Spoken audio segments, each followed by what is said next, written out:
اعوذ باللہ من الشیطان الرجیم، بسم اللہ الرحمن الرحیم، صلاۃ و سلام علیکہ سیدی یا رسول اللہ وآلہ الطاہرین، اللہم صلی علی محمد وآل محمد وعجل فرجہم، اللہم صلی علی محمد وآل محمد وعجل فرجہم، اللہم صلی علی محمد وآل محمد وعجل فرجہم۔ سلام علیکم سامعین، امید ہے آپ سبھی خیریت سے ہوں گے۔ ہم پھر حاضر ہوئے ہیں ایک نئے پروگرام کے ساتھ جس کا عنوان ہے سیرت سجاد علیہ السلام یا نقش امام سجاد علیہ السلام، جس کے لیے گفتگو کے لیے ہمارے پاس موجود ہیں بہترین عالمہ ذاکرہ سیدہ فیضی بطول نقوی صاحبہ، جو دختر ہیں مولانا پیمبر رضا نقوی صاحب کی۔ ماشاءاللہ بہت فعال ہیں اور آف لائن مدرسہ بھی چلا رہی ہیں، مدرسے حضرت ابو طالب علیہ السلام۔ السلام علیکم خواہر۔ علیکم السلام۔ کیسی ہیں خواہر آپ؟ الحمدللہ۔ خواہر آپ کا بہت بہت شکریہ کہ آپ نے ہمارے سامعین کے لیے وقت نکالا، اتنے بزی شیڈیول میں سے آپ نے ہمارے لیے ٹائم نکالا، بہت شکریہ آپ کا۔ جی ممنون، مولا آپ کو بھی اجر دے۔ جزاک اللہ۔ خواہر میرا پہلا سوال آپ سے یہ ہے کہ اہل بیت رسول پر جو شام میں مصائب ہوئے ہیں، تو کیا شام والوں کو ذرا سی بھی معرفت نہیں تھی اہل بیت علیہ السلام کی؟ جی، اعوذ باللہ من الشیطان الرجیم، بسم اللہ الرحمن الرحیم، الحمد للہ الذی من علینا بمحمد النبی صلی اللہ علیہ وآلہ دون الامم الماضیہ والقرون السالفہ، اللہم صلی علی محمد امینک علی وحیک ونجیبک من خلقک وصفیک من عبادک امام الرحمہ ومفتاح البرکہ۔ اما بعد فقد قال امام صادق علیہ السلام، من عرفنا فقد عرف اللہ ومن انکرنا فقد انکر اللہ۔ سب سے پہلے تعریف ہے اس خدا کے لیے کہ جس نے ہم پر لطف فرمایا اور ایسے ہادیان برحق سے وابستہ کیا جس کی طرف بڑھنے والا ایک ایک قدم نجات کی طرف بڑھنے والا ہے، سبحان اللہ۔ جن کی جانب بڑھنے والا ہر قدم ہمیں کامیابی کی طرف لے کر جانے والا ہے۔ بے شک۔ جس نے ان کو پہچان لیا گویا اس نے خدا کو پہچان لیا۔ شیخ صدوق نے کمال الدین و تمام النعمہ میں اس روایت کو نقل کیا ہے چھٹے امام علیہ السلام سے۔ امام نے فرمایا کہ من عرفنا فقد عرف اللہ ومن انکرنا فقد انکر اللہ۔ جس نے اللہ اکبر۔ ہماری معرفت اختیار کی اس نے خدا کی معرفت اختیار کی، اللہ اور جس نے اکبر۔ ان کا انکار کیا اس نے خدا کا انکار کیا۔ بے شک۔ تو کتنا بہترین جملہ ہے یہ مولا کا، بے شک، بے شک۔ بہترین روایت ہے کہ جس نے ہمارا انکار کر دیا اس نے گویا خدا کا انکار کیا۔ اسی طرح زیارت جامع کبیرہ میں بھی ہم پڑھتے ہیں، السلام علی محال معرفت اللہ، سلام ہو ان معصومین پر جو معرفت الہی کے لیے جائگاہ قرار پائے، جگہ سبحان قرار اللہ، پائے، محل سبحان قرار اللہ۔ پائے۔ یعنی بغیر معصومین علیہ السلام کے انسان کو اللہ کی معرفت ہو ہی نہیں سکتی۔ جس نے ان کا انکار کیا اس نے خدا کا انکار کیا، اور جو خدا کا منکر ہو وہ مسلمان ہو ہی نہیں سکتا۔ بے شک۔ اور آج بہت سے لوگ سوال یہ کر رہے ہیں، بہت سی باتیں چرچا میں آتی ہیں کہ مولا حسین علیہ السلام کو شیعوں نے مارا ہے۔ یعنی یہ میرا موضوع نہیں ہے، لیکن چونکہ بات میں بات آتی ہے تو اسے بیان کر دینا ہی صحیح رہتا ہے۔ جی جی لوگ ارشاد۔ کہتے ہیں کہ نا مولا کو شیعوں نے مارا ہے۔ جی جی۔ میں کہتی ہوں ذرا اس بات پر بات کیجئے کہ جو مولا حسین کے مد مقابل آئے تھے کیا ان کے پاس معرفت امام تھی؟ یہ ایک سوال۔ بے شک۔ جو مولا کے سامنے آئے ان کے پاس معرفت امام تھی؟ اور اگر کوئی یہ کہتا ہے کہ ہاں معرفت امام علیہ السلام تھی، اگر تھی اہل بیت علیہ السلام کی معرفت، تو ذرا یہ بتائیے کہ اگر رسول کی معرفت تھی تو کاغذ و قلم کیوں نہیں دیا؟ واہ۔ اگر مولا علی علیہ السلام کی معرفت تھی تو حق سے محروم کیوں کیا گیا؟ صحیح بات ہے۔ زیادہ دلیل نہیں، بس میں ایک سوال سامعین کے ذہنوں میں ڈالنا چاہتی ہوں کہ اگر ان لوگوں کو معرفت تھی، یہ وہی لوگ تو تھے نا کربلا تو شروع بہت پہلے سے ہی ہو گئی تھی. بے شک بے شک. اگر ان لوگوں کے پاس معرفت تھی تو پھر کیوں مولا علی علیہ السلام کو حق سے محروم کیا گیا؟ اور اگر ان کے پاس معرفت تھی تو بی بی نے ان کے سلام کا جواب کیوں نہیں دیا؟ صحیح جبکہ بات سلام ہے. کا جواب دینا واجب ہے. اس کا مطلب یہ ہے کہ انہیں معرفت نہیں تھی. اور اس سے بڑا انکار ہو بھی کیا سکتا ہے کہ یزید جیسا فاسق جو یہ کہہ دے کہ نہ کوئی خبر آئی نہ کوئی وحی آئی، اور اس کا کیا جواب کوئی لے کر آئے گا جو امام وقت کے مقابل میں آ جائے؟ ان تمام پہلو پر اگر غور کیا جائے تو اس کے بعد ہمیں اس حدیث کی طرف متوجہ ہونا چاہیے کہ جس نے ہمارا انکار کیا گویا اس نے خدا کا انکار کیا، اور جو خدا کا انکار کرے وہ کافر ہے. جو بھی اس میں الجھے ہوئے ہیں، جو لوگ ابھی یہ کہہ رہے ہیں نا کہ مسلمان تھے یا شیعہ تھے، مسلمان تھے یا شیعہ تھے، مسلمانوں نے مارا یا شیعوں نے مارا، لیکن میں یہ کہنا چاہتی ہوں کہ لوگ اس میں نہ الجھے کہ مسلمانوں نے مارا ہے یا شیعوں نے مارا ہے. میں یہ کہتی ہوں جس نے امام کا انکار کر دیا اس نے خدا کا انکار کر دیا. جو خدا کا انکار کرے وہ کافر ہے. لوگ یہ نہ کہیں کہ شیعہ نے مارا یا مسلمان نے مارا، جان لیں کہ مارنے والے کافر تھے، کافر کے سوا کچھ بھی نہیں تھے. بے شک بے شک. بہت خوبصورت بات آج آپ نے کو بیان کی. متہم کیا جاتا ہے کہ مولا کو مارنے والے شیعہ تھے، تو شیعہ نہیں تھے. آپ ان کو مسلمان ہی نہیں کہہ سکتے. جو مسلمان ہی نہیں تھے آپ ان کو شیعہ کہہ رہے ہیں. جو صحیح بات ہے. مسلمان ہی نہیں تھے کافر تھے.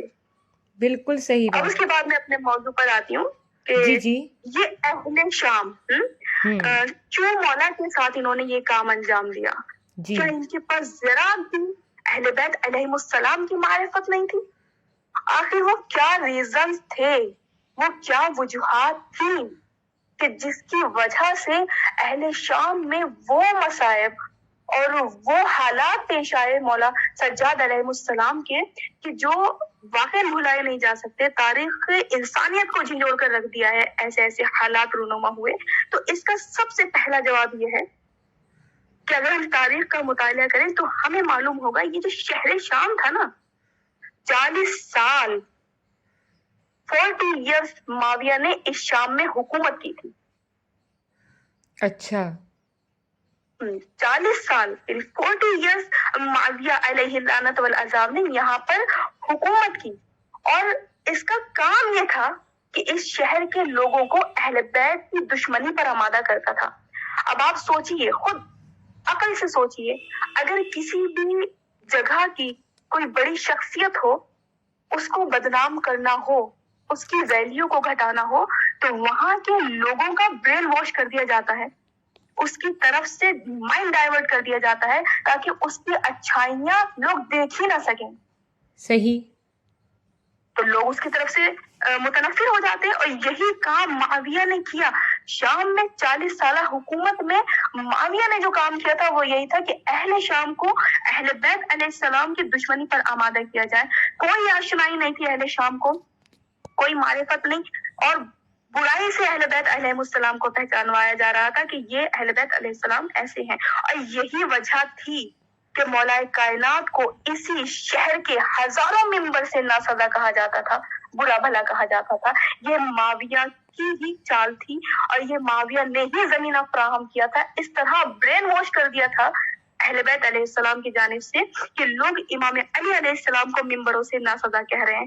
جو ممبر کی زینت تھے، جو ممبر پر حق بیانی کر رہے تھے، ان کو برا بھلا کہا گیا ہے. کیوں؟ یہ معاویہ کی سازش کی وجہ سے. اسی وجہ سے جب مولا کو لایا گیا، مولا کی آل کو شام میں لے کر آئے، یہ تو سب جانتے ہیں. جی جی. عزیزان گرامی، بہت سارے واقعات رونما ہوئے. ان میں سے ایک مرد بزرگ، جی جی، ایک جاہل مرد آیا، اور آنے کے بعد یوں تو وہ جاہل نہیں تھا لیکن معرفت الہی سے جاہل تھا، معرفت امام سے جاہل تھا. جب وہ آیا اسے اہل بیت علیہ السلام کی کوئی شناسائی نہیں تھی. جی جی. آیا، آنے کے بعد بیبیوں کو دیکھا، مولا سجاد کو دیکھا، کس کنڈیشن میں دیکھ رہا ہے آپ سوچیے. ایک انسانی دل بھی تو ہوتا ہے نا. ہاں.